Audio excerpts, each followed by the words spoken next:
baie welkom by vandag se Jubelkidsles nommer 2.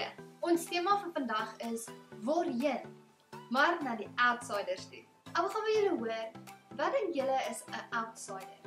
Ek sou sê 'n outsider is iemand wat hartseer is of alleen is, iemand wat 'n ander taal praat as ons, iemand wat uitgesluit voel van dit wat ons doen. Nou ek wil hê ons moet vandag terugdink aan baie lank gelede toe God se volk, die Israeliete, in Egipte in slawerny was. Hulle was baie arm en het bitter hard gewerk en hulle mag glad nie teëgepraat nie.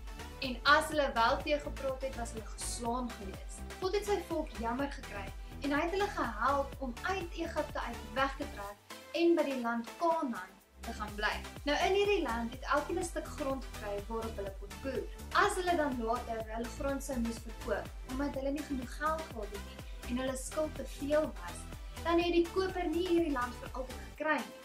Want na elke 50 jaar het die mense wat die land verkoop het, weer hulle land teruggekry. So met ander woorde, as ouers hulle grond verkoop het, dan het hulle na 50 jaar hulle grond teruggekry.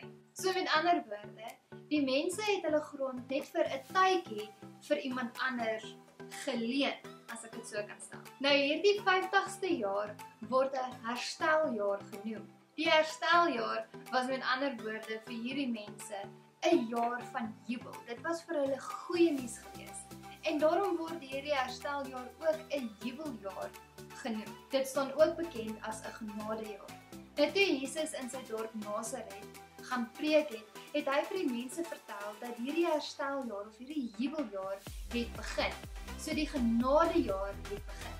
In daardie tyd het Jesus se mense gehoop vir 'n nuwe koning wat hulle sou bevry, sodat hulle nie meer onderdane aan die Romeinse koninkryk sou wees. Eers het dit vir hierdie mense na baie goeie nuus geklink, maar toe het hulle begin daaroor dink en redeneer.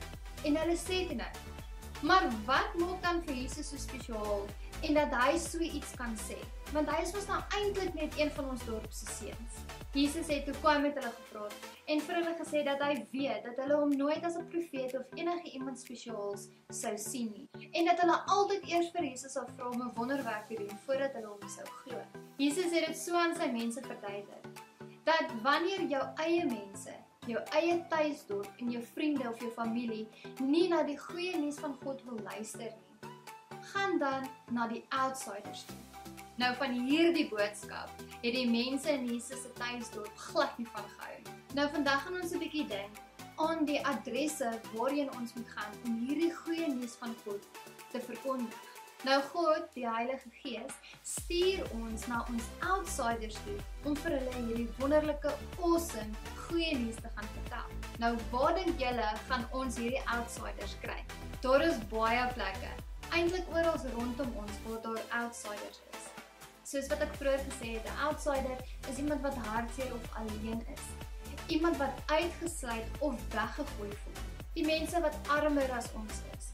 Die mense wat 'n ander taal praat as ons. Selfs die mense wat 'n ander kleur vel het as ons. Dis nie altyd maklik om met so iemand te gaan praat en vir hulle die goeie nuus te bring nie. En partykeer gaan dit langer vat vir hulle om jou te vertrou voordat hulle gaan luister na wat jy sê. Maar ons moet aanhou probeer. My uitdaging aan julle vandag en aan myself is dat ons sal rustig raak in gebed en vir God vra dat die Heilige Gees vir ons sal wys na watter adres toe ons moet gaan om hierdie goeie nuus te gaan verkondig.